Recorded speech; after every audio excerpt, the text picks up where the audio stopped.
بلکہ ایک صحابی کی حضرت ابوبکر کے ساتھ کسی بات پر ناراضگی ہو گئی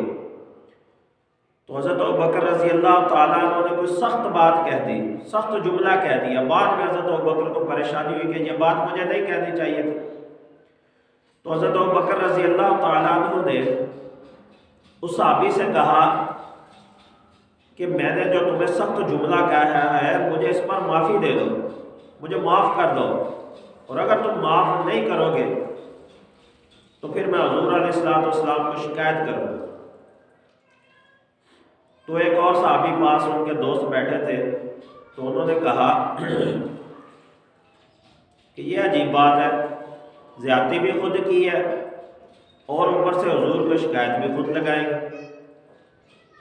تو انہوں نے کہا کہ تمہیں یہ نہیں معلوم کہ یہ کون ہے؟ یہ ابو بکر ہے، اگر یہ ابو بکر ناراض ہو گیا تو اللہ کے رسول ناراض ہو جائیں گے، اگر ابو بکر خفا ہو گیا تو اللہ کے رسول ہم سے خفا ہو جائیں گے۔